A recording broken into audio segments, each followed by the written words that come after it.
ang mga kwento ng pag-ibig, kwento ng buhay at kwento ng pag-asa dito sa Barangay Love Stories. Love Stories.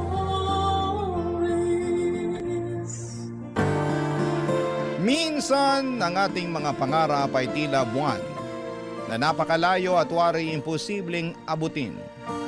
Ngunit para sa pusong puno ng tiyaga at katapatan, ang buwan ay nagiging abot kamay. Ikaw, kabarangay, naabot mo na ba ang mga pangarap na ninanais ng iyong puso? Dear Papa Dudut, magandang araw po sa inyo. Naway nasa mabuti kayong kalagayan habang binabasa ninyo ang liham na ito. Evelyn na lamang po ang itawag ninyo sa akin. 54 years old at isa akong businesswoman. Papa Dudut, magulo pero kapupulutan po ng aral ang naging buhay ko. Kaya ako naisipang ibahagi sa inyo ang kwento ko para sana'y magsilbing inspirasyon sa inyong mga tagapakinig. Maaga ko naulila sa magulang. 6 na taong gulang lamang ako noong madisgrasya kami sa daan. Sabay na namatay ang ama at ina ko, pati na rin ang sanggol na nasa sinapupunan nito. At tanging ako lamang ang nakaligtas sa aksidente. Matapos ng pangyayaring yon ay napunta ako sa poder ng lolo kong si Renato, na noong mga panahong yon ay mag-isa na lamang sa buhay. Simple lamang ang pamumuhay ni Lolo Renato. Wala na rin naman siyang gaanong pinagkakagastusan maliban sa sarili niya. Kaya sapat na para sa kanyang trabaho niya bilang janitor. Ayon sa kwento sa akin ni Lolo, may kaya daw ang pamilya nila noong dekada 60. Meron daw kasi silang panaderya na sikat sa lugar nila. Kaso nga lang ay natupok ito ng apoy matapos sumiklab ang isang malaking sunog sa dati nilang tinitirhan.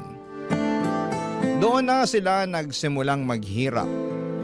Papadudot, sa loob ng 6 na taong pagsasama namin ng lolo ko ay marami akong natutunan. Siyang naging sandigan ko sa tuwing ako'y mahina at naging gabay ko sa oras ng kalituhan. Tahimik at masaya ang buhay namin noon hanggang sa pagsapit ng taong 1983. Isang masalimuot na pangyayari ang sumubok sa buhay ko.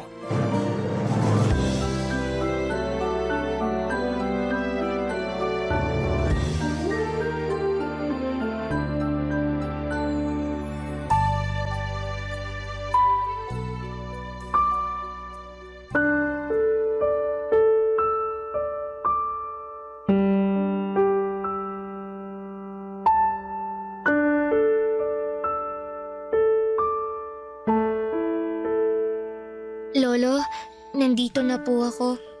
Oh, bakit naman nakabusangot ang apo ko?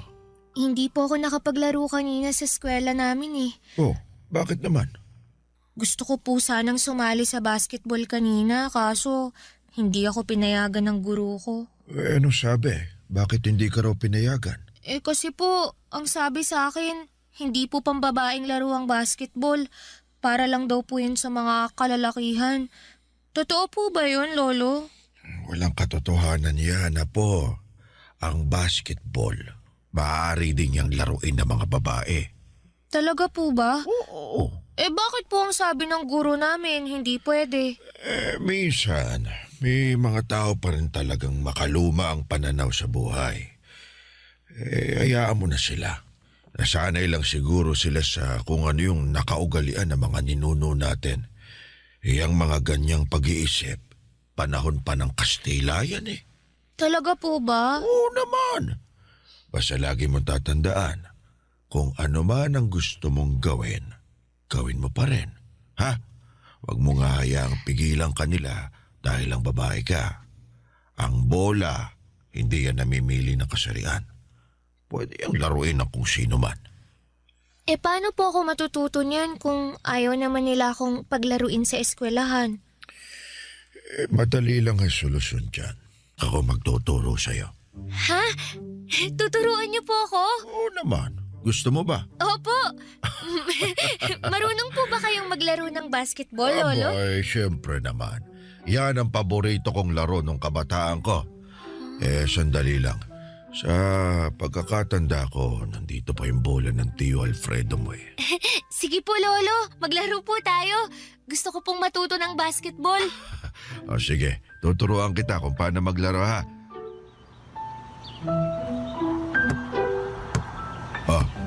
Subukan mong tumira ng tres. Sige po.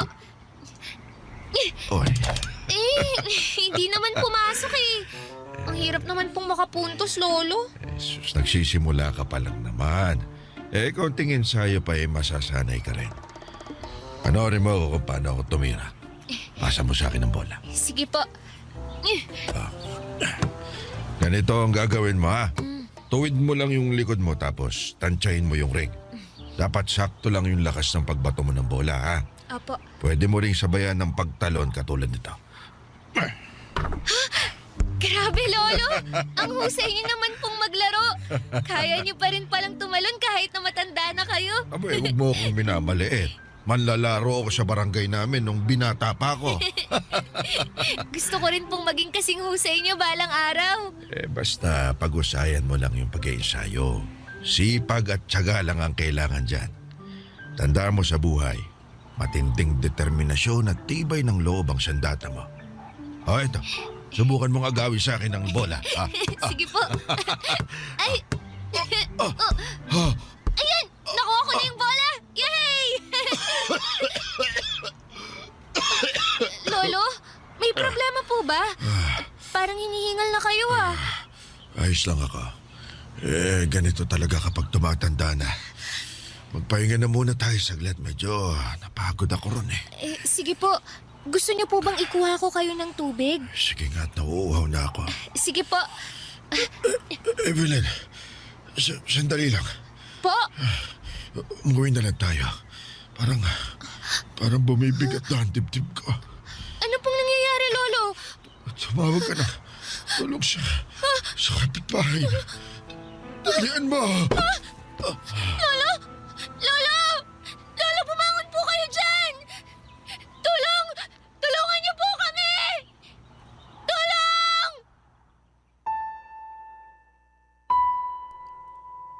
Atake sa puso ang kinamatay ni Lolo Renato.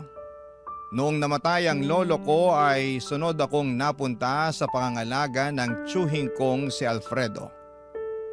Sobrang bilis ng mga pangyayari noon na ang tanging naaalala ko na lamang ay ang patago kong pagkuha sa mga libro na palaging binabasa ni Lolo, pati na rin ang ilang mga kwaderno nito na lagi niyang sinusunatan noong nabubuhay pa lamang siya para lagi ko siyang maaalala.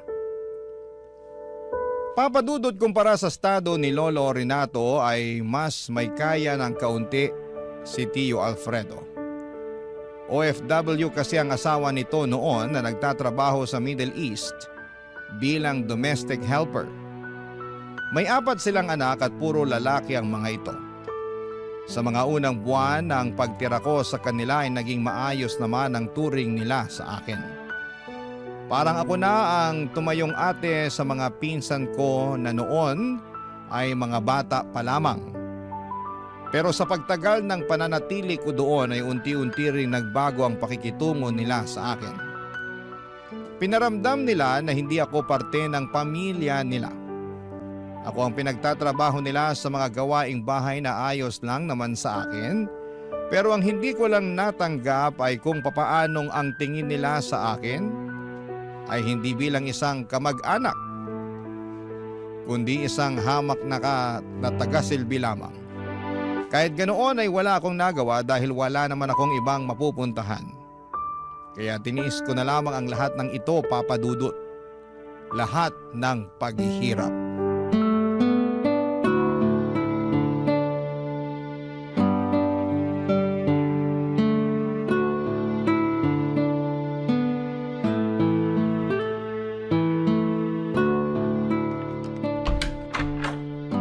Evelyn!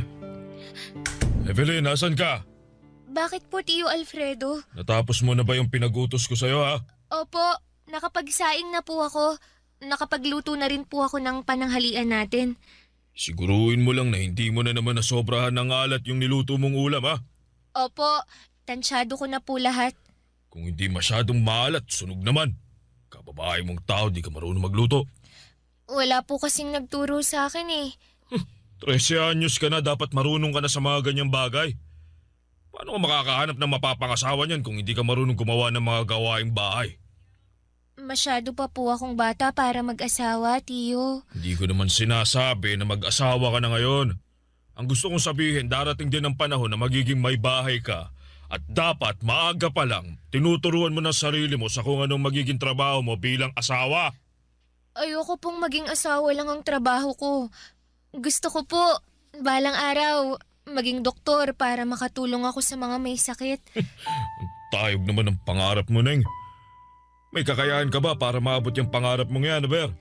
Opo, mag-aaral po ako ng mabuti. Oh, at sino naman magpapaaral sa'yo? Hindi po ba kayo? May 4 na akong anak na pinag-aaral. So tingin mo ba kakayanin ko pang magdagdag ng isa pa? Akala ko po ba, hindi po ba nagpunta pa tayo sa eskwelahan nung nakaraang linggo para mag-enroll? Oo, para i-enroll ang mga pinsan mo pero hindi ka kasama doon. Anong inaasahan mo, pag-aaralin din kita? Ang hirap na nga ng buhay, dadagdag ka pa. Ibig niyo po bang sabihin, titigil na ako sa pag-aaral? Pero mag-high school na po ako ah. Hindi mo na kailangan mag-aral pa ng high school. Sapat na yun nakapagtapos ka ng elementarya. Babae ka lang naman eh. Ang kailangan mo lang gawin, makapaghanap ng mayamang mapapangasawa at magiging maayos na buhay mo. Pero Tiyo, gusto ko pong ipagpatuloy ang pag-aaral ko. Bakit? May pera ka ba? Wala po. O yun naman pala eh. Mag-aral ka kung may pampaaral ka sa sarili mo. Huwag kang umasa sa akin dahil marami akong binabayaran. Dapat nga magpasalamat ka pa't kinupkup pa kita eh. Ang dapat mong gawin, alagaan mo ang mga pinsan mo para kahit papano makabawi ka naman sa amin.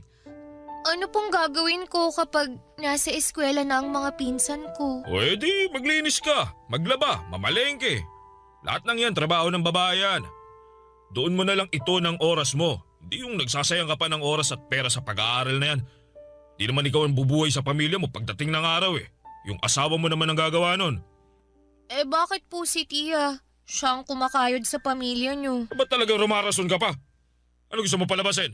Nabatugan ako, wala akong trabaho. Totoo naman po na wala kayong trabaho. Sige, ituloy mo yung sasabihin mo. Sasampalin ko yung bunganga mo. Pasensya na po. Bata-bata mo pa, palasagot ka na. Yan ba ang itinuro sa'yo ng magulang mo? Wala kang modo ah. Gusto mo palayasin kita dito eh. Hindi po, wag po. Ayusin mo yung pag-uugali mo, Evelyn. Tandaan mo, wala kang karapatan sa pamamahay na to dahil nakikitira ka lang. Opo, Tiyo.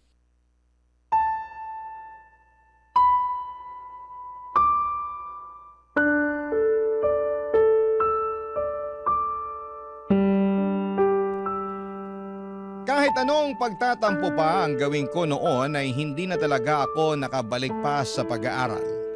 Gustuhin ko man ay hindi ko kayang pag-aralin ang sarili ko dahil 13 anyos pa lamang naman ako noon. Ang naging papel ko na lamang sa buhay ng tiyuhin ko ay taga-silbi sa mga anak niya. Hindi na lamang ako ate sa mga pinsan ko. Ako na rin ang nagsilbi nilang ina. Ako ang taga-linis ng bahay, taga-luto, taga-hatid at kung minsan ako pa ang taga-salon ng galit ni Tio Alfredo kapag sunod-sunod ang problema nito sa bahay. Wala rin po akong natatanggap na pera mula sa tiyuhin ko kahit na pambili man lang sana ng gusto kong pagkain. Ang sabi niya ay sapat na raw na pinapakain nila ako at binibigyan ng maayos na tirahan. Wala akong karapatang magreklamo noon dahil totoo nga naman na nakikitira lamang ako sa bahay nila. May isang pangyayari nga noong nagbabakasyon ang asawa nito galing abroad ay wala man lang ako natanggap na pasalubong.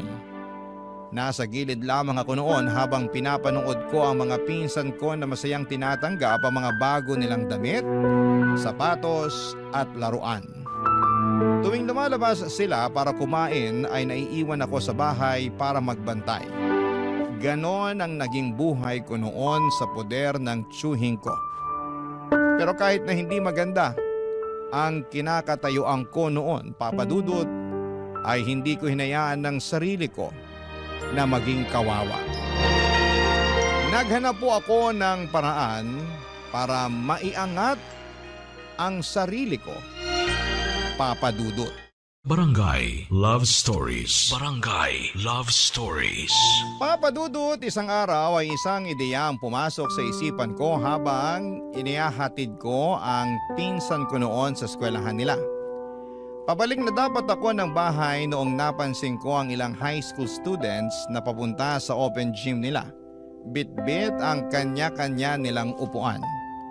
Doon ko napag-alaman na pansamantala pala muna nilang gagawing klase ang gym dahil binabakbak ang dating high school building ng paaralan para patayuan ng bagong gusali.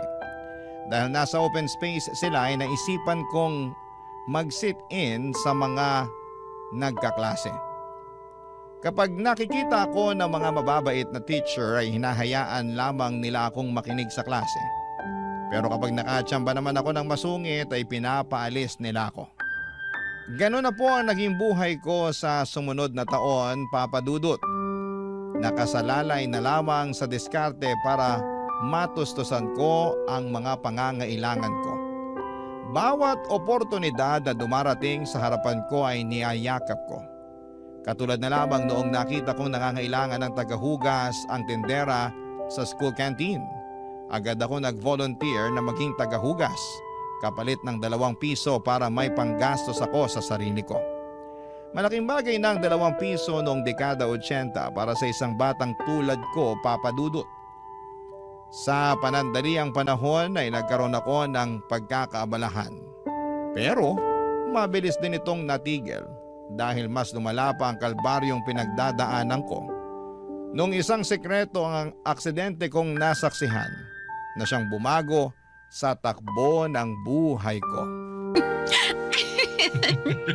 Ano ka ba? Tiyo, Ay! Sus Mariose! Alfredo! Akala ko ba walang tao dito? Ay, nako. Evelyn, ano bang ginagawa mo rito? Kala ko ba binabantayan mo mga pinsan mo doon sa eskwela? umuwi po ako para magpalit. Narumihan po kasi ang damit ko eh. Walang yaka? Gusto mo bang mabuko tayo? Sa susunod, huwag mo akong iimbitahin dito sa pamamahay mo kung makikita lang pala tayo ng anak mo. Tapos ang gusto mo pa, dito natin gawin sa salas. Ay, Hindi ko naman ay siya... nako, aalis na ako. Sandali lang. Hindi ko anak to. Tsaka wala naman talaga tao eh. Pasensya na po. Hindi ko alam na may bisita po Huli kayo. ka nga ritong bata ka. Tiyo! Yung kamay ko po! Kahit kailan, panira ka talaga. Ano ginagawa mo rito? Di ba't inutos ko sa'yo na bantayan mo mga pinsan mo sa eskwela nila? Pinabantayan ko naman po sila eh. Nasa klase sila ngayon kaya naisip kong umuwi muna saglit para sa... Wala akong pakialaman naman yan dahilan mo. Di ka ba marunong kumatok, ha? Bakit bigla-bigla ka nalang pumapasok dito sa bahay? Anong tingin mo rito? Bahay mo ba to? Hindi po. Sa susunod, kumatok ka! Naintindihan mo? Opo, Tiyo. Ngayon, ano mga nakita mo kanina pagkapasok mo? Wala po. Sabihin mo'ng totoo. Nakita ko po na nakayakap po kayo dun sa babae. Yun lang. Opo. Hoy, Evelyn, makinig ka sa sasabihin ko, ha? Wala kang nakita. Intindihan mo? Wala kang nadat ng babae dito. Mag-isa lang ako dito nanonood ng telebisyon. Intindihan mo ba yan? Sagot! Opo. Wala po akong nakita. Wala po. Kapag ito kumalat, ha? Sinasabi ko sa'yo, malilintigan ka sa akin. Wala po akong pagsasabihan ng mga nakita ko. Pangako po, Tiyo.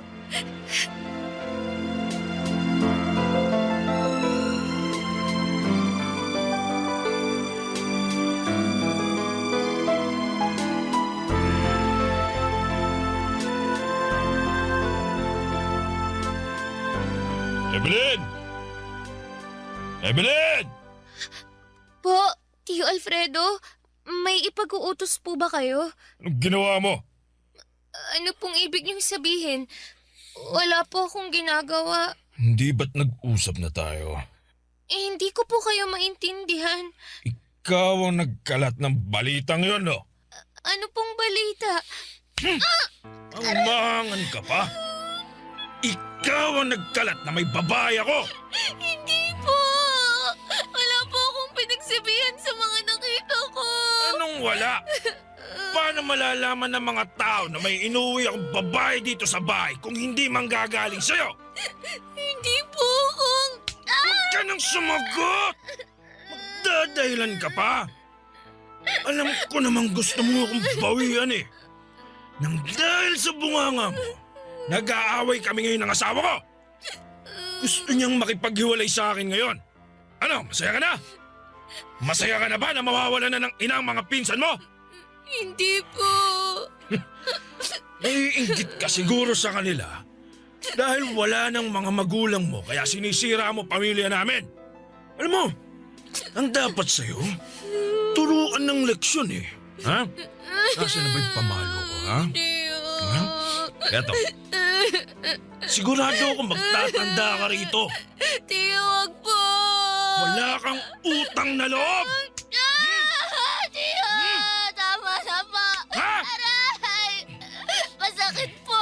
Tama na, Tiyo. Ikaw na nga ang kinupkup namin. Ikaw pa ang malakas na loob na sirain ang pamilya ko. Tama na po. Grabe na po kayo sa akin.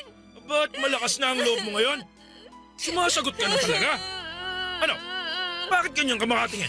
Ha? Kaya mo nang lumaban ngayon? Isusumbong ko po kayo sa mga pulis. O edi sumbong mo ako. Gusto mo samahan pa kita eh. Ha? Liga rito. Aray! Tiyo! Yung kamay ko po! Masakit po! Lumayas ka sa pamamahay ko. Ayoko nang makita ang pagmumukha mo rito. Subukan mo pang tumapak sa pamamahay ko. Hindi ka na makakaalis dito ng buhay. Malis ka sa harapan ko. Alis!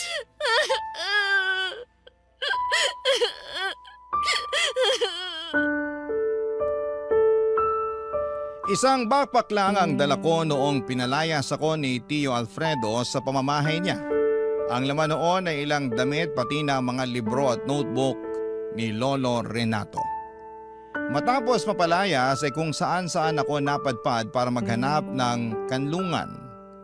Nasubukan kong matulog sa eskwelahan sa ilalim ng tulay, sa mga abandonadong gusali at pati na rin sa sementeryo. Naging palaboy ako ng ilang buwan. At para makakain ay nanlilimos ako. Paminsan-minsan ay nakakahanap ako ng maliliit na trabaho katulad ng pagbibitbit ng mga gamit ng pasahero sa bus terminal at pangangalakal. Naranasan ko rin kumain ng pagpag at mga tira-tirang pagkain na tinatapon sa mga restaurant at fast food. Pakiramdam ko noon ay para bang wala na akong pag-asa sa buhay. Dumating ako sa puntong gusto ko nang sumuko dahil hindi ko makuha kung bakit sa murang edad ay dinaranas ko ang ganong klase ng buhay. Marami akong pangarap na gustong maabot pero hindi ko alam kung papaano ko sisimulang kamtin ang mga ito kung wala akong magamit na tungtungan para abutin ang mga ito. Ni wala man lang akong kakilala na pwedeng malapitan. Araw-araw ay nakikipaglaban ako para mabuhay dahil kung hindi ko ito gagawin ay walang mangyayari sa akin. Hanggang sa isang araw ay biglang ngumiti ang langit sa akin. Habang natutulog ako sa gilid ng simbahan na kumakalamang tiyan at nanghihina ay isang ginang ang lumapit sa akin.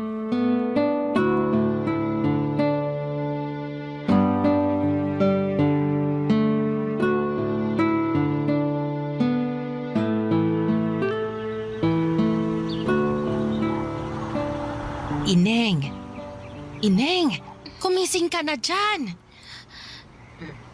Ano po yun? Hindi ka ba naiinitan dyan sa kinahihigaan mo? Abay, tirik na tirik ang araw, oh. Pasensya na po. Bawal po bang matulog dito? Hindi naman, pero pwede kang lumipat ng pwesto kung gusto mo para hindi ka na mainitan dyan. Ako, Kawawang balat mo niyan. Hindi ko na po napansin na mataas na pala ang araw. Hindi po ako nakatulog ng maayos kagabi eh. Umulan po kasi. Naku, kawawa ka naman. Hindi ka pa siguro kumakain. Ay, sandali lang. May dala akong tinapay dito sa bag ko. Oh, heto, tinapay. Para naman magkalaman ng sikmura mo. Maraming salamat po. Oh, tapos ito, piso, pambili mo ng panulak. Maraming salamat po, Ale. Heneng, ano palang pangalan mo? Evelyn po. Ah, ako naman si Nenita. Palagi kitang nakikita dito sa tabi ng simbahan kada linggo eh. Pero hindi ko pa nakikita ang mga magulang mo. Nasaan ba sila? Wala na po akong magulang. Namatay po sila sa aksidente. Mahabaging Diyos. Mukhang ang bata mo pa para mawala ng magulang ah. Ilang taon ka na ba? 14 po. Wala ka bang ibang kamag-anak na pwedeng kumupkup sa'yo? May tsuhin po ko pero pinalayas niya po ako. Bakit naman? Akala po kasi niya ako yung nagkalat na may iba siyang babae. Nagalit siya tapos pinaalis na niya ako sa bahay nila. Kaawaan ka ng Panginoon. Paano ka nila natitiis na palaboy-laboy na lang sa lansangan? Nasanay na po ako. Simula nung nawala ang mga magulang ko, pati na rin si Lolo Renato. Wala na akong naging kakampi sa buhay. Sanay na po akong mag-isa. Alam mo, Evelyn, hindi ka naman talaga nag-iisa eh. Kapag kailangan mo ng kasama, ng makakausap. Ayan, bukas ang simbahan para sa lahat ng tao. Manalangin ka. Kausapin mo ang Panginoon. Nakapasok ka na ba dyan? Opo, minsan kapag nanlilimos po ako. Kaso, ipinagtatabuyan lang ako ng mga tao eh. Nandidiri yata sila sa akin. Gusto mo bang sumama na lang sa akin? Saan po? Sa bahay ko. Maliit lang yung bahay na yon pero sa tingin ko, kakasya naman tayong dalawa doon. May isang kutsyon ako na hindi na nagagamit. Maaari mo yung gamitin kesa nagtitiis ka dito sa mga karton. Saan po yung bahay niyo? Malayo po ba? Ay, malapit lang dito. Nilalakad ko nga lang eh. Pauwi na ako. Gusto mo bang sumama? Baka po mamaya may kapalit ito. Wala po akong pambayad ng upa. Hindi ako nagpapaupa, iha. Isa pa, libre itong pagkup-kup ko sa'yo. Bukal ito sa kalooban ko. Pero bakit niyo po ako tinutulungan? Hindi naman po tayo magkaano-ano ah. Hindi kailangang magkadugo para magtulungan. Kung kaya ko namang tumulong, bakit hindi? Isa pa, naaawa ako sa sitwasyon mo. Bata ka pa at kapag nagabayan ka ng maayos, nako, baka maaayos pa natin ang kinabukasan mo.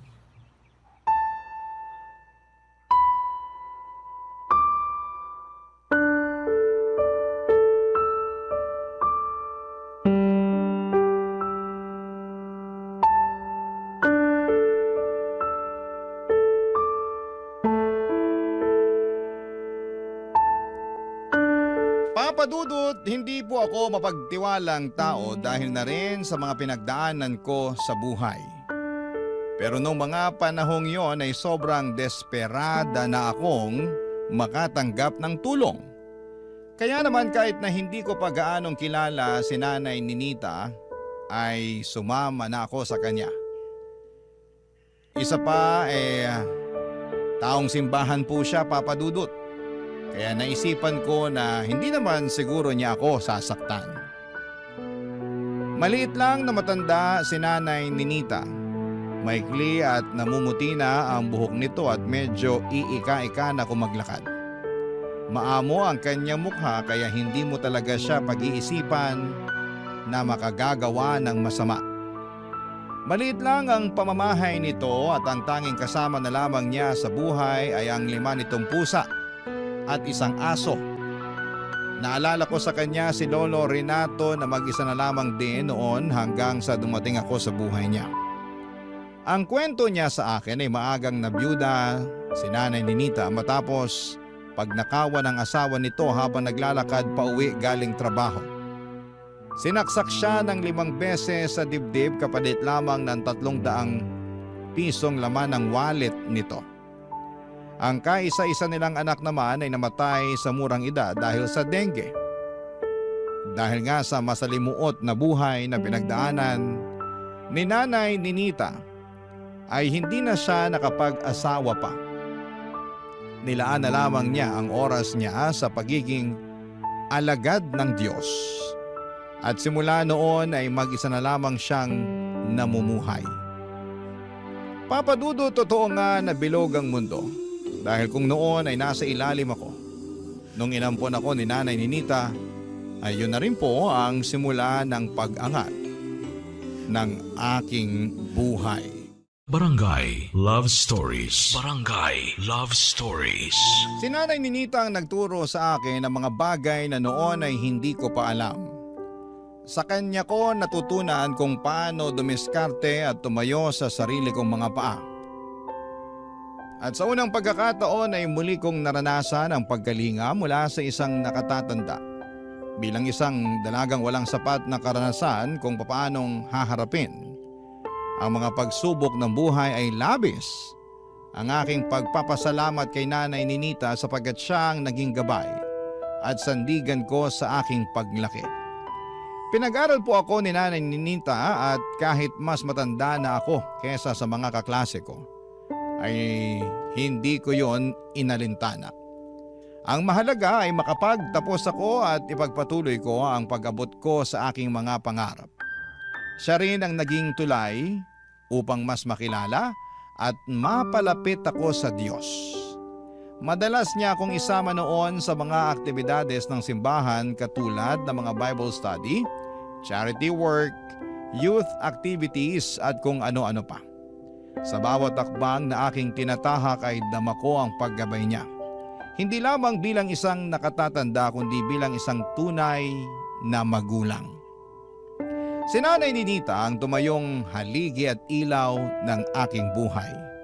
Dahil sa kanya ay natutunan kong pahalagahan ang bawat sakripisyo nito at natuto akong manampalataya at magmahal ng walang hinihinging kapalit. Bilang tugon sa lahat ng mga kabutihan at pagkalinga niya, buong puso ko siyang tinuring na aking sariling ina. Sa ganong paraan, Papa Dudut, ay nabigyan ko siya ng anak na matagal na niyang ninanais. Isang bagay na hindi niya naranasan, Papa Dudut.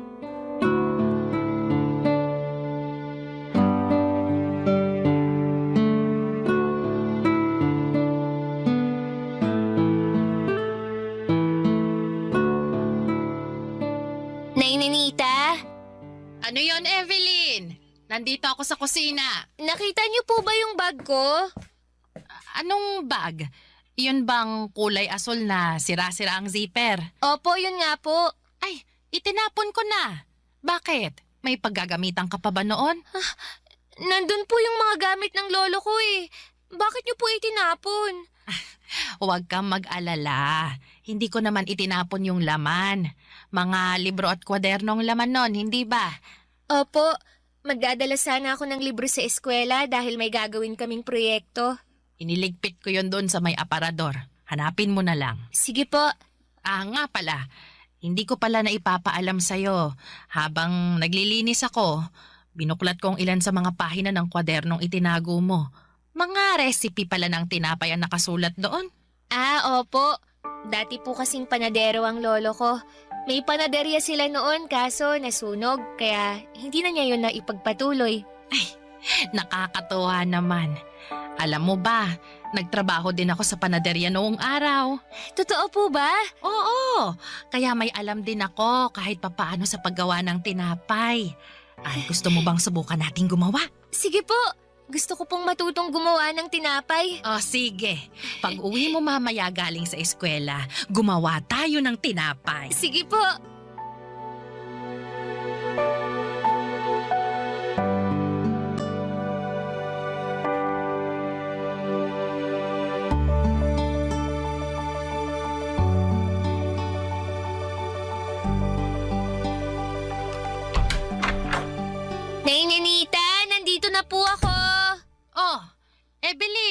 nakauwi ka na. Ay, sakto. Katatapos ko lang ihanda itong mga gagamitin natin sa paggawa ng tinapay. Ano pong klaseng tinapay ang gagawin natin? Monay! Mas mura ang mga sangkap nito kaya ito muna ang unahin nating gawin. Mahirap po bang gawin yan? Naku, madali lang. Kailangan lang nating magmasa ng harina na may mantika, tubig, pampaalsa at kaunting asin. Gusto mo ba ikaw ang magmasa? Opo. O sige, ang una mong gagawin, paghalu-haluin mo muna ang mga tuyong sangkap. Pagkatapos, maglaan ka ng butas sa gitna ng harina, saka mo ilagay ang mantika at tubig. Ganito po ba? Oo, ganyan nga. Tapos tansyahin mo na lang muna yung tubig para hindi maparami ang lagay mo. Nailagay ko na po. Ano pong kasunod? Masahin mo na lang ng mabuti hanggang sa lumambot. At kapag hindi na dumidikit sa kamay mo, pwede na yang itabi. Hindi po ba natin tululutuin agad? Hindi muna, kasi aantayin muna natin siyang umalsa. Bakit po? Para mas malaki at malambot kapag naluto na. Gaano po katagal? Kailangan nating maghintay ng 1 hanggang 2.5 oras. Ay, ang tagal naman po nating maghihintay. Sabik na akong magluto eh. Hindi po ba pwedeng iluto na natin agad pagkatapos paghalu-haluin? Ay, hindi pwede. Kailangan nating sumunod sa tamang proseso. Alam mo, Evelyn, sa paggawa ng tinapay, kakailanganin mo ng mahabang pasensya. Hindi mo kailangang madaliin ang proseso kasi kapag minadali mo, ay masasayang lang ang pinaghirapan mo. Katulad lang din yan sa buhay. Hindi natin agad-agad nakakamit ang tagumpay. Alam mo kung bakit? Bakit po, Nay Ninita? Dahil may wastong oras ang lahat ng bagay. Minsan, kailangan lang talaga nating maghintay.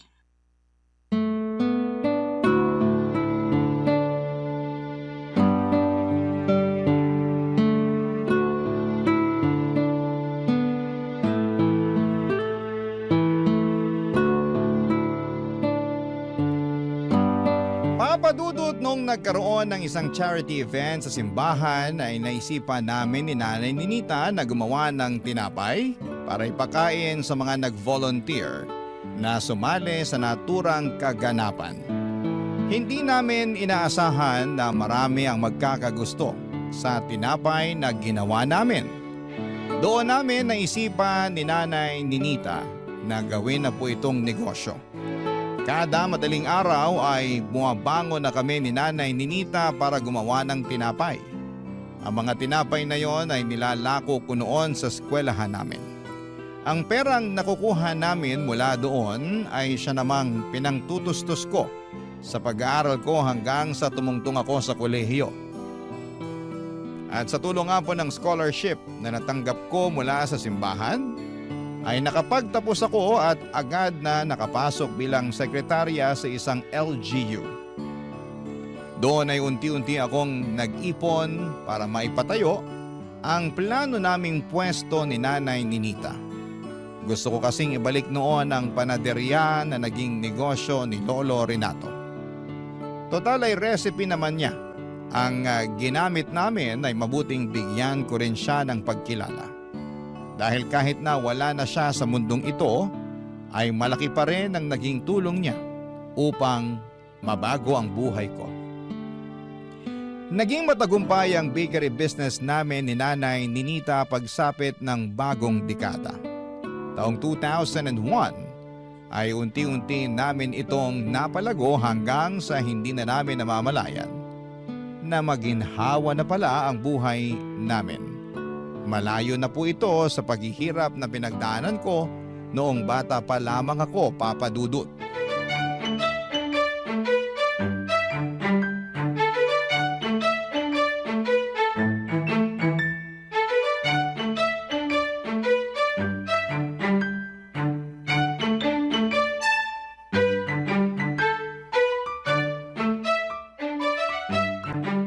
Evelyn, natapos mo na ba yung... Op. Wait a minute, kaping mainit. Diyan lang po muna kayo sa kinatatayuan nyo. Oh, bakit? May sorpresa po ako sa inyo. Ipikit nyo muna yung mga mata nyo. Ano na namang sorpresa yan? Eto na, nakapikit na ako. Sandali lang po. Inaayos ko lang yung ibang detalye, ha? Ayan. Ready na po ba kayo? Ready na ako. Buksan niyo na po yung mga mata niyo. Charan! Totoo ba yan, Evelyn? Opo. Nung lumabas kayo kanina papuntang palengke, naisip kong mag-bake ng cake para sorpresahin kayo. Matagal ko na pong plano to eh. Nako! Ay, ang ganda. Saan mo naman natutunang gumawa niyan? May binili po akong cookbook. Sinundan ko lang kung anong nakasulat doon. Sige nanay, tikman niyo po. Sige na nga. Matikman nga yung gawa mo. Masarap naman ba yan? Hindi po ako sigurado. First time ko palang gumawa eh. Ay, sandali lang po. Ikukuha ko kayo ng platito. Sana hindi matigas yung tinapay. Gaano po kalaki yung gusto nyo? Nako, bigyan mo ako ng malaking slice dahil gutom ako. Ay, napagod akong mamalengke. Sige po. Yan, isang malaking slice para sa inyo. Ayan nanay, tikman nyo na po.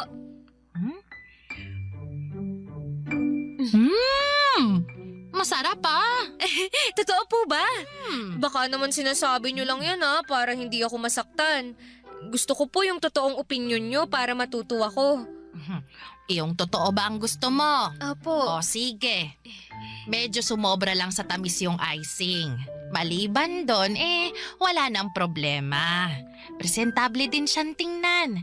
Katulad siya nung mga nakikita kong cake sa mga binyag at kasal. Sige po, konting practice pa. Kapag naperpekto ko to, idadagdag ko to sa panaderya natin. Nakakatuwa naman na hanggang ngayon, hindi ka pa rin tumitigil sa pangangarap. Hindi po talaga ako titigil hanggat hindi ko natutupad lahat ng pangarap ko para sa ating dalawa. Ay, ang layo na talaga ng narating mo, Evelyn. Sinong mag-aakala na yung batang natutulog lang sa tabi ng simbahan noon, ngayon, nagmamay-ari na ng sariling bakery. Tuwing nakikita ko itong tagumpay na tinatamasa mo ngayon, lubos na nagagalak ang puso ko. Hindi ko po maaabot ang lahat ng to kung hindi dahil sa inyo. Kaya nga po ginagawa ko ang lahat para mabigyan ko kayo ng komportabling buhay bilang kabayaran na rin sa pag-aalaga at pagtitiwala nyo sa akin. Ay, sobra-sobra na nga itong grasya na meron tayo ngayon Doon pa lang, nakabawi ka na. Kulang pa po to, Nay. Marami pa po akong plano para sa inyo. Gusto ko dumating yung araw na magbuhay donya kayo. Yun na po ang pinakamagandang regalo na maibibigay ko sa inyo. Nako, hindi mo na kailangang gawin yan. Matanda na ako. Masaya na ako sa kung anong meron tayo ngayon. Dahil nagawa ko ng layunin ko sa buhay. Kontento na ako ngayon. Ang mabuti pang gawin mo, ibahagi mo mga biyayang meron ka sa mga taong nangangailangan. Yun ang gusto kong gawin mo. Tulungan mo ang mga katulad mong puno ng pangarap pero pinagkaitan ng maayos na kapalaran. Papadudot naging matagumpay ang plano kong cake business at yun na ang nagsilbing pangalawa kong negosyo. Dahil sa lumalawak naming business ay kumuha na ako noon ng sarili kong empleyado. Mga working student, single mother at mga kabataang hindi nakapag-aral. Gusto ko rin kasing maging instrumento ng Panginoon para makatulong sa mga nangangailangan katulad ng pagtulong na ginawa sa akin ni Nanay Ninita. Sa mga sumunod na taon ay nakapagpundar ako ng maayos na tirahan para sa aming dalawa ni Nanay Ninita. Nakabili na rin ako noon ng sarili kong sasakyan. Dahil sa tagumpay na tinatamasa ko noon, ay nag-resign ako sa trabaho ko at tinuong ko na lamang ang buong atensyon ko sa business ko. Pagsapit ko ng 40 ay nakapagtayo ako ng panibagong branch ng bakery at cake shop. 5 taon pagkatapos noon ay binawian na ng buhay si Nanay Ninita dahil sa katandaan. Namatay siya sa pagkakatulog, katulad ng matagal niyang panalangin na magkaroon ng kamatayang tahimik at walang sakit. Siguro'y binigay na lamang sa kanya ng langit ang hiling niyang yon dahil sa pagiging mabuti niyang tao. Papadudot, hindi na ako nakapag-asawa pa dahil naging busy ako masyado sa mga business ko. Ganon pa man ay hindi ko kailangan ng asawa para magkaroon ng masayang pamilya. Ang ginawa ko ay nag-ampon ako ng batang iniwan ng kanilang magulang para kahit papaano ay maipasa ko ang kabutihang ginawa sa akin ni Nanay Ninita. Sa ngayon po ay may 3 akong anak, hindi ko man sila kadugo, ay higit pa sa magkadugo ang pagmamahala namin sa isa't isa. Dito ko na po tatapusin ang aking kwento at sana po ay nakapagbigay ng inspirasyon sa inyong lahat. Ang inyong forever, kapuso at kabarangay, Evelyn. Napakasakit na nangyari kay letter sender. Pero buti sa uli, naging maayos pa rin ang buhay niya. Anong say mo sa Barangay Love Stories na ito? Pagkwentuhan natin sa comment section yan. Ang mga kwento ng pag-ibig, kwento ng buhay at kwento ng pag-asa dito sa Barangay Love Stories. Love Stories.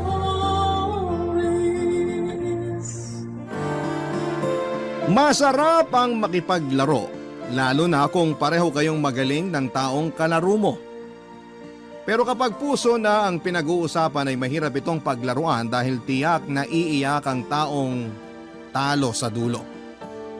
Ikaw kabarangay, naranasan mo na bang maging talunan sa laro ng pag-ibig? Dear Papa Dudut, magandang araw po sa inyong lahat. Dwight na lamang ang itawag niyo sa akin, 33 years old, at isang single na computer engineer. May rason kung bakit ako single hanggang ngayon, Papa Dudut. Ito'y dahil takot ako sa commitment. Hirap na hirap akong makipag-commit sa isang tao dahil naniniwala ako na mauubos lang ang panahon ko rito. Para kasi sa akin, nanakawin lang ng pakikipagrelasyon ang oras ko. Kaya naman mas pinili ko na lamang na huwag maghanap ng kapareha sa buhay ko. Late bloomer po kasi ako, Papa Dudut. Kung kailan ako tumanda na ay saka ko na lang na-enjoy ang pagkabinata ko. Ang mga bagay na dapat ay ginawa ko noong nasa 20s pa lamang ako ay saka ko na lamang nagagawa noong nag-30 na ako. Noon kasing bata-bata pa ako ay wala akong ibang ginawa kundi ang magtrabaho para sa pamilya ko. Ako po kasi ang tumayong breadwinner ng pamilya namin matapos mamatay ang tatay ko sa aksidente sa motor. Ako ang tumulong kay nanay na pag-aralin ang 2 nakababatang kapatid ko. At noong makapagtapos sila ay saka na lamang ako nakapag-focus sa sarili ko. Isa pa ay hindi ko magawang makipagrelasyon noon dahil masyado pa akong maraming pinoproblema sa buhay ko. Toxic ang kinalakhan kong pamilya, Papa Dudut. At ayaw ko nang palalain pa ang problema ko sa pamamagitan ng pagkakaroon ng girlfriend lalo na't isa sa pangunahing nagbibigay ng stress sa akin ay ang bunso kong kapatid na si Elise, Papa Dudut.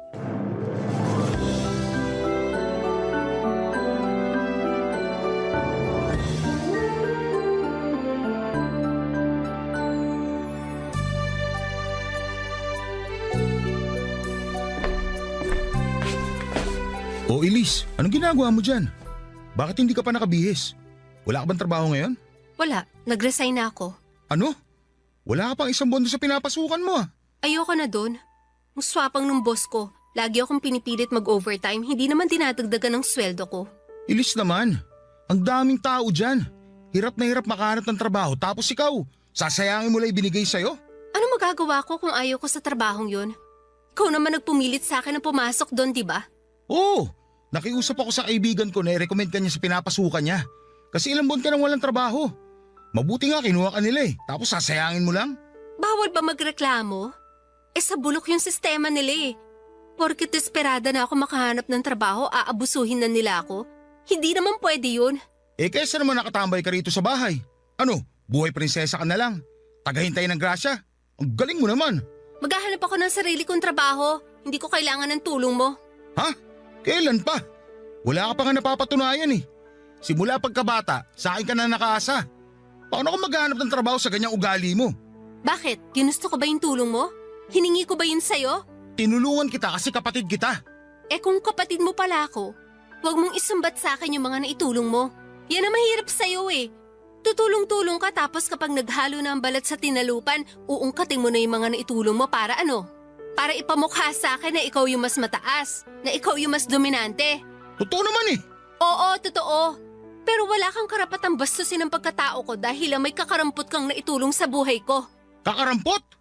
Pinag-aral kita. Hinanapan kita ng trabaho. Galing sa bulsa ko nagpapakain sa'yo. Saan yung kakarampot doon? Masama ba magsalita? Masama bang punahin ka lalo na kung nakikita ko yung mga pinagpaguran ko na pupunta lang sa wala? Ayan, dyan ka magaling. Ang magbilang. Isama mo na rin sa listahan pati yung pagpalit mo ng diaper ko nung baby pa ako. Yan naman yung gusto mo, di ba?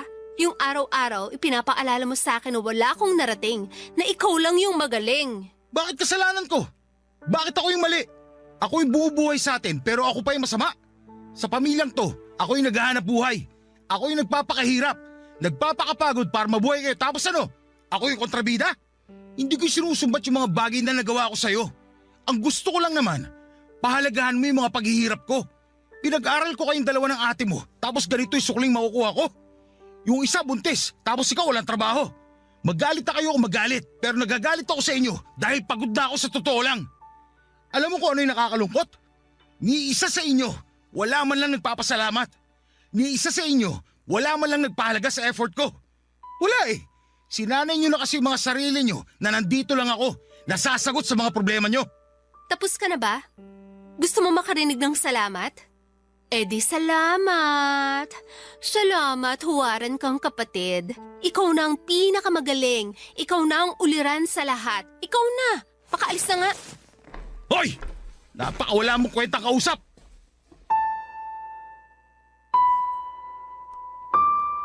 Nasanay na ako sa ganong klase ng buhay, Papa Dudut. Lagi na lamang kasi sa akin nakaasa ang lahat. Mula umaga hanggang gabi ako lahat ang humaharap sa mga problema ng pamilya namin. Matanda na ang mga kapatid ko kung tutuusin pero parang wala man lang silang pinagkatandaan. Dahil sa akin pa rin sila umaasa. Kapag naman naglalabas ako ng hinanakit sa kanila ay ako pa rin ang lalabas na masama. Ang malala, sa halip na maintindihan ako ng nanay namin ay mas kinakampihan pa niya ang mga kapatid ko. Ako raw ang panganay at kailangan ako ang umintindi sa mga nakababata kong kapatid. Ako na nga yung tumutulong sa kanila pero ako pa yung pinagkakaisahan. Tuwing nasisira ang araw ko dahil sa pamilya ko ay umaalis ako ng bahay. Nagpupunta ako sa mga bar at doon ay naghahanap ng babae. May isa akong lugar na paulit-ulit na pinupuntahan kung saan ako nakakakilala ng mga kababaihang willing makipag one night stand. Pagkatapos ng isang gabing puno ng sayawan at alak, ay inaaya ko silang maghotel para doon namin sabay tapusin ang magdamag. Pagsapit ng umaga ay maghihiwalay kami at hindi na magkikita pang muli, Papa Dudut. Ganun na nga po ang naging buhay ko. Alak at babae na lamang ang tanging nagpapasaya sa akin lalo na tuwing stress ako sa trabaho at stress sa bahay. Sa ganoong paraan ko nakilala si Sienna na noong unay nakasama ko lamang ng isang beses hanggang sa naulit muli ang pagkikita namin, Papa Dudut. Kalaunan ay siya na ang naging fubo ko. Ang babaeng pinupuntahan ko kapag kailangan kong maglabas ng stress at init ng katawan, Papa Dudut.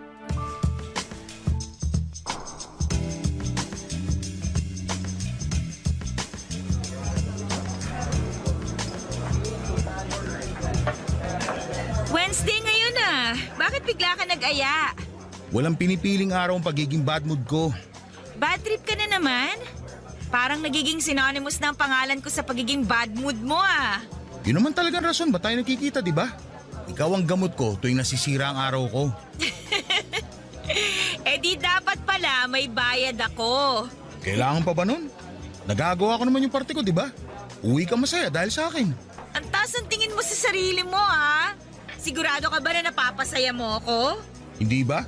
Imposible namang hindi. Ikaw yung pinakamayingay sa ating dalawa. Matakaw ka kasi. Lagi akong gutom eh. Kaya pala sobrang aggressive mo sa kama. Lagi ka palang bad trip. Sa akin mo ba nilalabas galit mo sa mundo? Hindi lang galit nilalabas ko, pati init at sarap ng katawan. Ako pala yung punching bag mo, ha? Binubugbog mo ko sa ibang paraan. Dahil dyan, sagutin mo tong isang bucket ngayong gabi. Bakit ako? Dapat hati tayo. Ikaw nagyaya Dapat ikaw magbayad. Ganun na ba ngayon? Ganun naman talaga dapat, no? Lumabas ako para sa'yo kaya ilibre mo ako. O sige na nga. Pero sa'yo yung hotel mamaya ha. Para fair. Kailangan pa ba nun? May sasakyan naman ako doon na lang tayo. Ibang klase ka rin ha. Ang kuripot mo talaga. Pero maganda yon. Hindi ko pa nasusubukan sa sasakyan. Wag na pala. Bagong linis lang yung sasakyan ko, baka madumihan ka agad. Oy, wala nang bawian. Wala. Binabawi ko na. Cheers tayo. Cheers para sa pamilyang toxic. Cheers para sa pusong sawi. Teka, mali pala. Dapat ang hinihiling natin, yung positive. Hindi yung mga nega sa buhay. Ano ba dapat? Ganito. Cheers para sa pagkakaroon ng kasama tuwing bad trip ako. Okay. Cheers para sa manlilibre sa akin ngayon.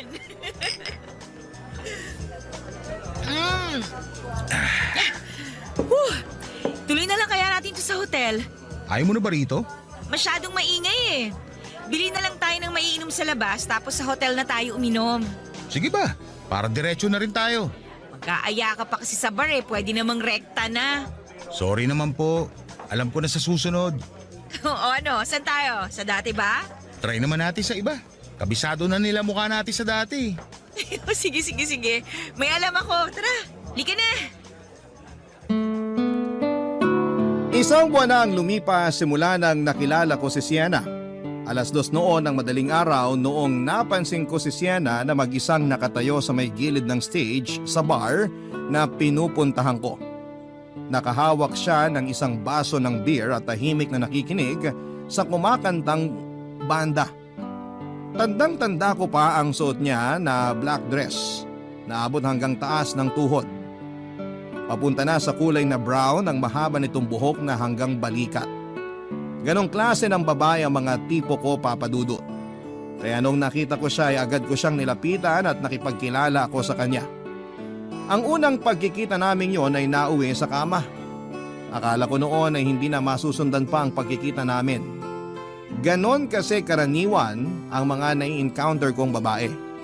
Pagkatapos naming pagsaluhan ng isang mainit na gabi ay hindi na ulit kami nagkikita kahit kailan. Pero sa pagkakataong yon ay nagkita ulit kami ni Sienna sa parehong bar pagkalipas ng ilang araw. Pinagsaluhan ulit naming dalawa ang ilang bote ng beer saka namin ito tinapos sa loob ng isang hotel malapit sa amin.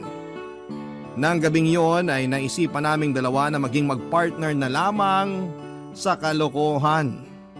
Nagpalitan kami ng contact number at tuwing kailangan niya ng kasama ay ako ang tinatawagan niya. Ganon din ako na kapag buwisit na buwisit ako sa buhay ay tinatawagan ko siya. Simula noon ay naging fubo na kami ni Sienna, Papa Dudut.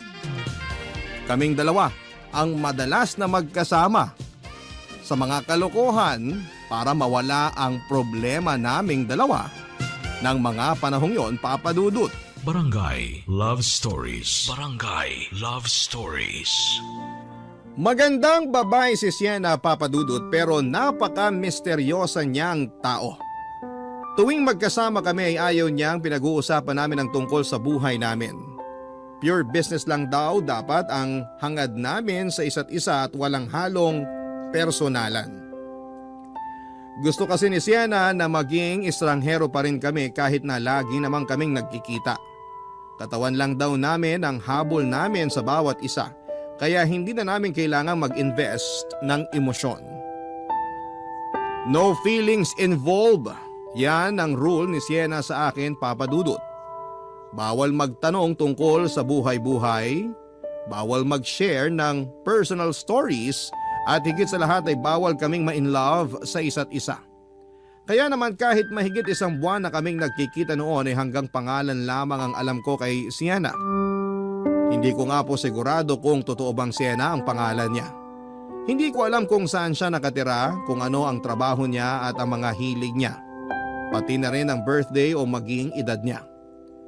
Sa totoo lang ay wala din naman po akong pakialam kahit na hindi ko makilala si Sienna ng lubusan.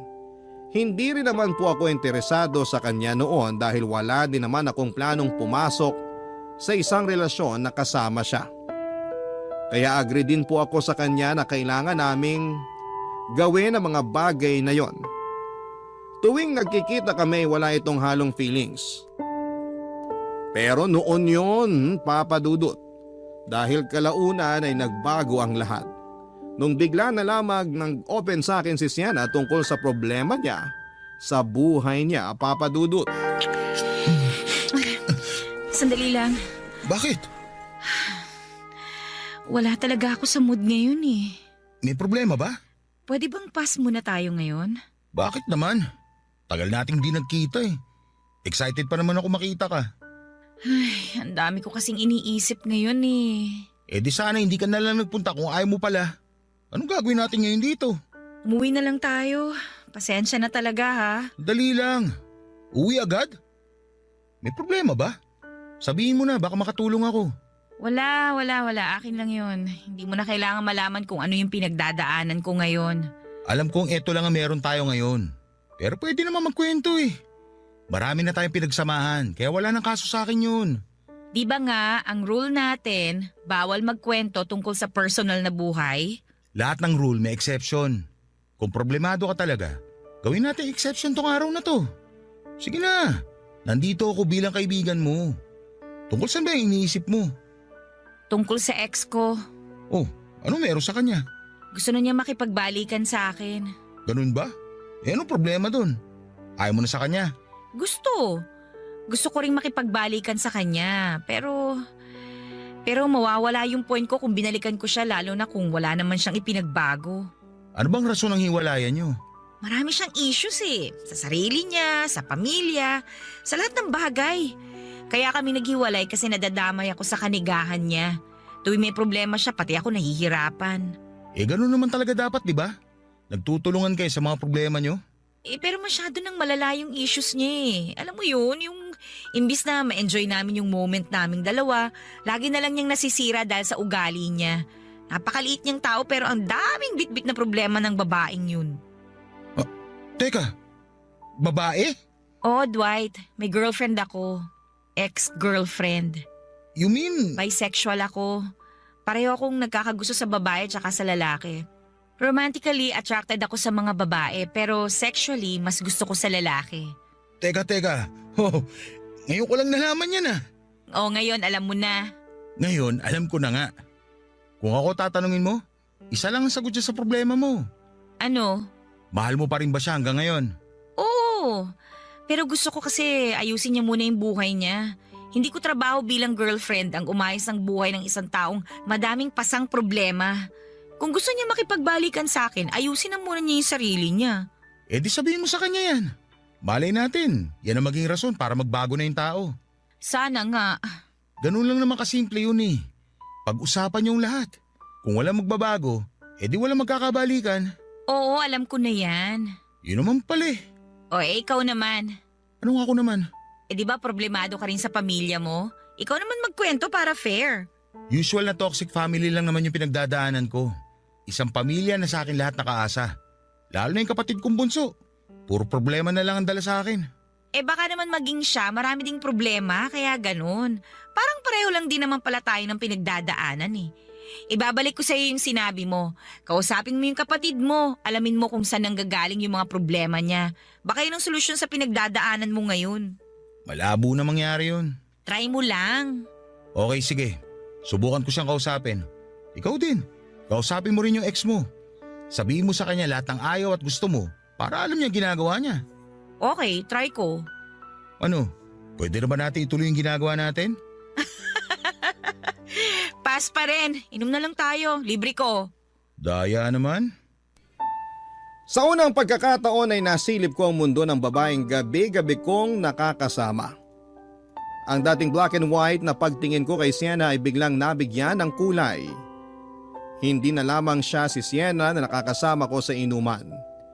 Hindi na lamang siya ang Sienna na nakakasama ko sa ilalim ng kumot sa isang kwartong walang bintana. Siya na ngayon si Sienna na matapang man tignan pero malambot naman pagdating sa ex-girlfriend niya. Para siyang walang pakialam sa mundo pero marupok naman pagdating sa pag-ibig.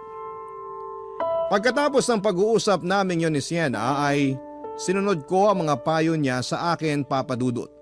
Kailangan ko raw kilalanin pa ang kapatid kong si Elise para mapakinggan at malaman kung saan ang gagaling ang ginagawa nitong pagrerebelde. Kung iisipin ay hindi talaga kami close ng kapatid kong yon.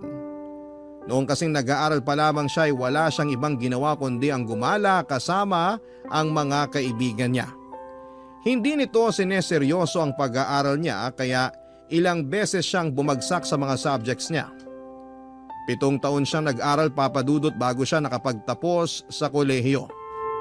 Doon nagsimula ang hindi namin pagkakaintindihang magkapatid.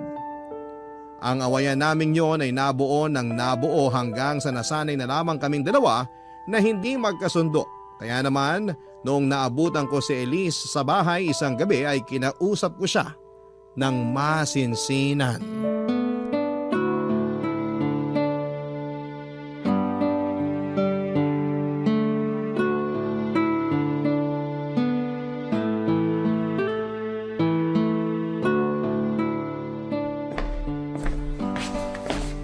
Elise, may ginagawa ka ba?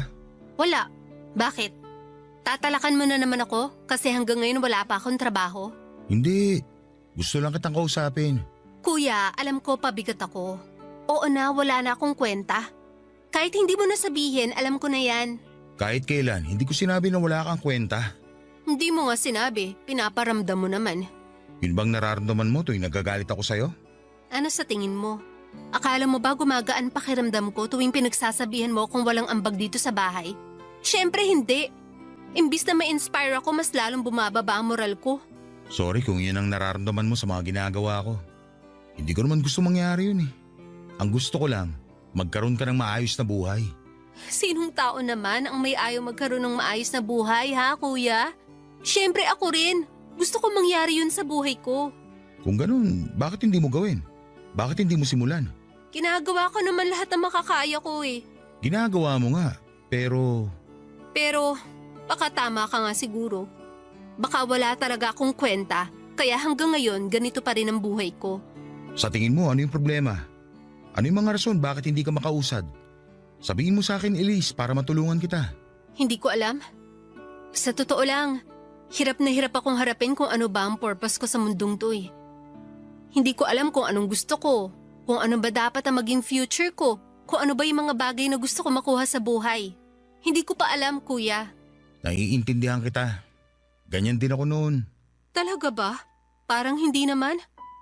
Ako kasi, laging nadadala sa pressure. Parang palagi na lang na may kailangan akong tapusin. Kailangan kong graduate, kailangan kong magkatrabaho, kailangan kong makatulong. Dapat makasabay ako sa takbo ng buhay kahit na sobrang hirap humabol. Kasi ganoon naman talaga ang katotohanan. Kailangan nating sumabay. Kasi kung hindi natin gagawin yun, walang mangyayari sa buhay natin. Kaya nga ako sobrang pressured. Sobrang hirap huminga kasi feeling ko wala akong oras para gawin yun. Pilit akong hinihila ng mga responsibilidad ko sa buhay sa puntong hindi ko na kayang tumayo sa sarili ko. Kaya nagpapahila na lang ako. Bahala na kung saan ako dalhin. Lahat naman tayo nagpapahila lang eh.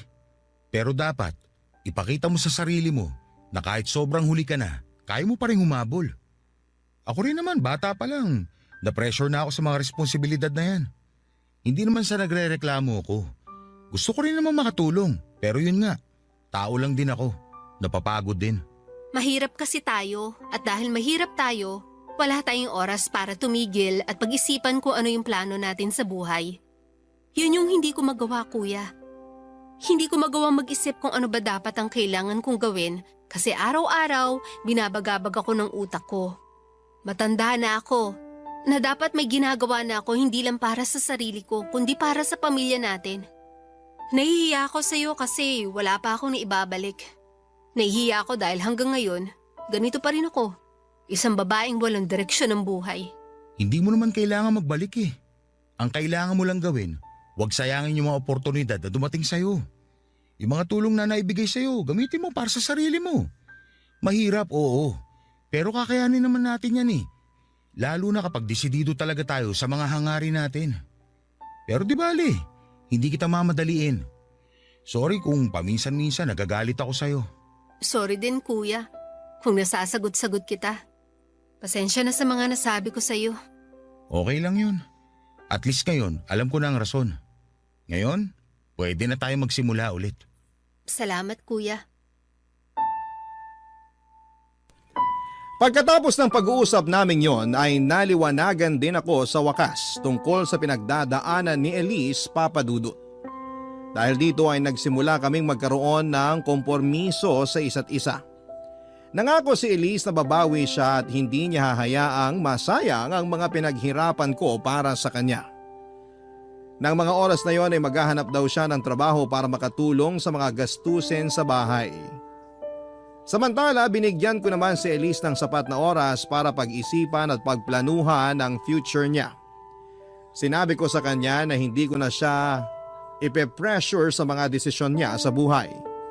Nangako rin ako na magiging kuya ko sa kanya na pwede niyang takbuhan kapag nangangailangan siya ng tulong. Tuwang-tuwa noon ang nanay namin dahil noon lamang niya ulit kami nakita ni Elise na nagkasundo. Sa totoo lang ay gumaan din ang loob ko noon, Papadudut. Para akong nabunutan ng tinik. Masarap pala sa pakiramdam ang magkaroon ng tahimik na pamilya kung saan ay walang away, inggitan at sisihan. Sobrang laki ng pasasalamat ko noon kay Sienna dahil siya ang dahilan ng lahat ng yon, Papadudut. Hindi naglaon ang dating pagtingin ko sa babaeng yon ay unti-unting nagbago. Kung babaeng parausan lamang ang turing ko sa kanya noon, noong mas nakilala ko pa siya ay ayoko mang aminin.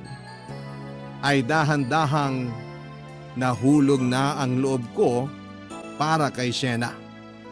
Mahal ko na siya, Papadudut. Barangay Love Stories. Barangay Love Stories. Papadudut, iba pala ang pakiramdam kapag wala kang taong kaaway. Malaking bagay para sa akin na nagkabati na kami ng kapatid ko at sa sobrang saya ko ay in-invite ko si Sienna na kumain sa labas. Alam kong bawal yon sa aming dalawa dahil saka lang kami nagkikita kapag gusto naming magpalabas ng init ng katawan. Pero sa pagkakataong yon ay sobrang thankful lamang talaga ako sa kanya kaya gusto ko siyang i-treat sa labas. Nung una ay ayaw pa sana ni Sienna na makipagkita sa akin. Karaniwang sa bar lang kasi kami nagkikita tuwing gabi dahil walang masyadong tao. Pero dahil may gusto rin daw na ipagpasalamat sa akin si Sienna, kung kaya naisip niyang makipagkita na rin. Ganon pa man ay nilinaw niyang friendly date lang ang nangyari. Kaya hindi dapat namin yon bigyan ng mali siya. Noong time na yon ay naisip ko na gusto ko pang kilalanin si Sienna ng mas mabuti. Hindi ko kasi na-imagine na may soft side din pala siya na tinatago. Simula nung nag-usap kami ng gabing yon ay naiba na ang pananaw ko sa kanya. Para bang na-touch ako sa mga nangyari. Naisip ko na baka nakabuo na siya ng tiwala sa akin kaya niya nagawang mag-open ang kanyang saloobin at gusto kong palawakin pa ang relasyon naming yon. Sa loob-loob ko ay parang gusto ko na siyang i-pursue noon, Papadudut. Kahit na alam kong ayaw niyang makipagrelasyon sa lalaki, ay sinubukan ko pa rin ang swerte ko at nagtapat ako ng nararamdaman ko para sa kanya.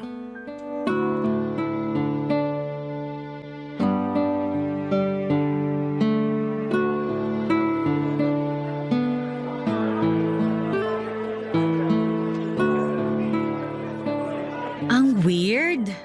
Bakit naman weird? First time lang kasi nating magkita ng may araw pa. Tuwing nagkikita tayo, gabi na, di ba? Ngayon lang tayo lumabas ng ganitong oras, ha? Oo nga no? Ngayon lang din tayo nagkita na walang ibang plano kundi kumain lang at hindi alak ang iniinom natin. Kakaiba kasi itong setup natin eh. Pero ang mahalaga, nag-grow na yung pagsasama natin. Na dapat hindi mangyari. Bakit naman? Di ba nga, kaya nga may rule tayo na bawal tayo mag-open para hindi na ma-develop tong samahan natin. Pang-aliw lang tayo sa isa't isa. Pagpatanggal ng init ng katawan. Iniiwasan ko talaga na magkaroon tayo ng attachment kasi nga hindi maganda kapag nangyari yun. Bakit kasi ayaw mo mangyari yun? Eh kasi ayoko. Magiging problema yan kapag nagkataon. Paano mo naman nasabi? Kasi ayoko ma-fall sa'yo. Bakit naman ayaw mo? Good catch naman ako ah. Hindi pwede kasi nagkabalikan na kami ng ex ko. Talaga? Nagkabalikan na kayo? Oo. Yun din naman ang rason kung bakit ako pumayag na makipagkita sa'yo ngayon. Kasi ito na yung magiging huli nating pagkikita. Bakit naman? Siyempre, hindi na ako single, no? Nung nagkikita tayo, broken ako, single, walang kasama sa buhay. O ngayon nagkabalikan na kami ng girlfriend ko, hindi na ako makikipagkita pa sa'yo. Hindi ako cheater, yun din ang rason kung bakit ayoko magkaroon tayo ng attachment sa isa't isa para madali tayong maghiwalay. Nakakalungkot naman. Mamimiss kita. Bakit naman? Marami pa namang ibang babae dyan eh. Babalik ka lang naman sa dati mong gawi. Ikaw na yung gusto ko eh. Huwag mo sabihin. Sabihin ano, na nahulog na ako sa'yo? Paano kung oo? Dwight! Alam ko hindi dapat ito mangyari, pero huli na. May nararamdaman na ako eh. Mas lalo na nung gabing ibinahagi mo sa akin yung buhay mo. Tsaka sobrang laki din ang naitulong mo sa problema namin ng kapatid ko. Yan na nga ba yung sinasabi ko eh. Paulit-ulit kong pinapaalala sa'yo na dapat walang feelings involved sa kung ano man ang meron tayo. Huwag akong sisihin mo. Sisihin mo puso ko. Ikaw yung pinili eh. Sorry, pero hindi talaga magiging tayo. Mas makakabuti nga talaga na wag na lang tayo magkita. Bigyan mo naman ako ng chance. Chance? Dwight, kakasabi ko lang na nagkabalikan na kami ng ex ko. Siya yung mahal ko. Never ako nagkagusto sa'yo. Katawan lang ang habol ko. Ganon ka rin dapat na katawan lang ang habol mo sa akin. So paano yan? Hindi na tayo magkikita kahit kailan. Hindi na. Delete mo na lahat ng contact ko sa'yo. Simula ngayon, kalimutan na natin lahat na nangyari sa atin. Kasi gano'n naman dapat nung una pa lang, di ba? O paano? Pasensya ka na ha. Hindi na kita masasamahan. Mauna na ako sa'yo.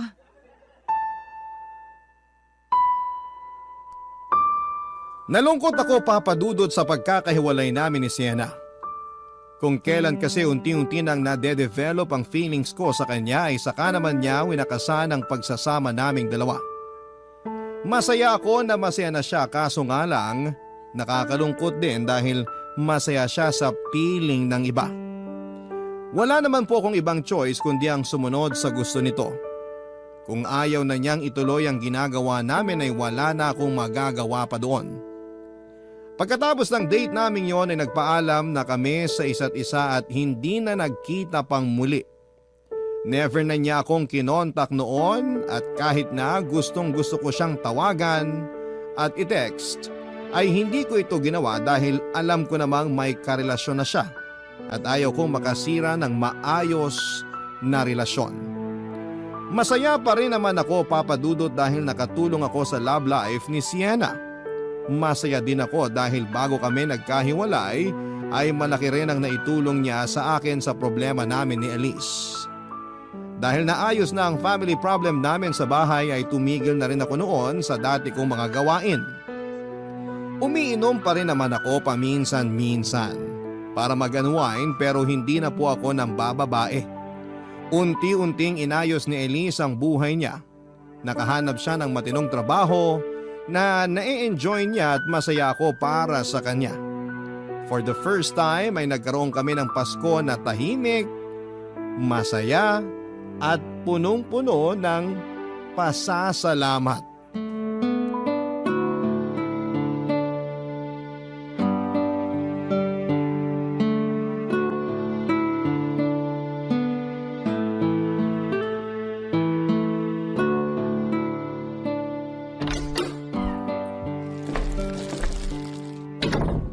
Nandito na ako. Uy, sakto kuya. Nabili mo ba yung pinapabili ko? Oo, kumuha ko ng 2 manggang hinog. Para saan ba to? Gagawa ko ng mango graham. Sarap naman. Parang ngayon lang kita makikita magluto ah. Hindi naman yung lulutuin eh.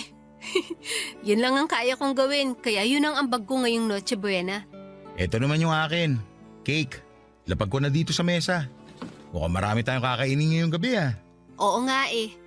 Nakakatuwa kasi ngayon lang ako nakaramdam ng ganito sa Pasko. Anong ibig mo sabihin? Ngayon lang ako naging masaya. Naalala mo ba last year? Kumakain tayo ng walang kibuan kasi nagkasagutan tayo noon. Talaga ba? Hindi ko na maalala eh.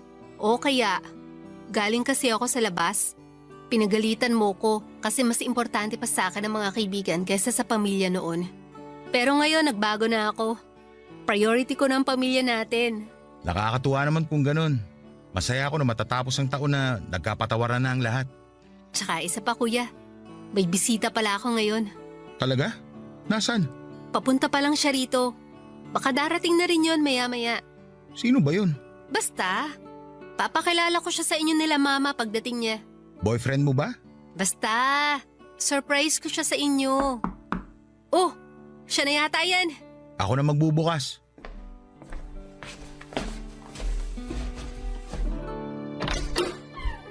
Oh, Shena? Dwight? Anong... Kanina pa kita hinihintay. Halika, pumasok ka. Salamat. Ito pala yung kuya ko, si Kuya Dwight. Dito siya sa atin magno-Noche Buena. Pinaalam ko na kay nanay. Talaga? Hi, Shena. Merry Christmas. Merry Christmas din. Kuya, may aaminin ako sa'yo. Ha? Ano? Ano yung sinabi mo? Ang sabi ko may aaminin ako. Gusto ko na sa'yo ko muna unang sabihin ng lahat bago ko to i-announce mamaya. Baka kasi hindi matanggap ni nanay yung surprise ko. Mas maganda na may backup ako. Sige, ano ba yung aaminin mo? Gusto kong ipaalam sa'yo ang totoo, kuya. Nagkakagusto ako sa babae. Siya ang girlfriend ko. Ha? Si Shena? Girlfriend mo ang kapatid ko? Oo, siya nga. Siya yung girlfriend ko. Sorry kuya kung nagulat ka ha. Matagal ko na sanang gustong sabihin kaso hindi ko alam kung ano magiging reaction nyo eh. Tsaka isa pa, hindi naman tayo ganong close pa nun. Pero ngayon magaan na ang loob natin sa isa't isa, tumapang na ako para tanggapin ang totoo. Okay lang, huwag ka mag-sorry. Ano ka ba? Nabigla lang ako sa mga nalaman ko pero congrats. Natutuwa ako na may tiwala ka na sa akin. Sa tingin mo, tatanggapin kami ni nanay? Oo naman. Akong bahala sa kanya. Salamat kuya. Tulungan mo ko. Gagawa ako ng Graham. Paborito mo yon, di ba? Oo. Excuse lang ha. Maiwan ka muna namin. Sige. Enjoy kayo sa paggawa ng Mango Graham.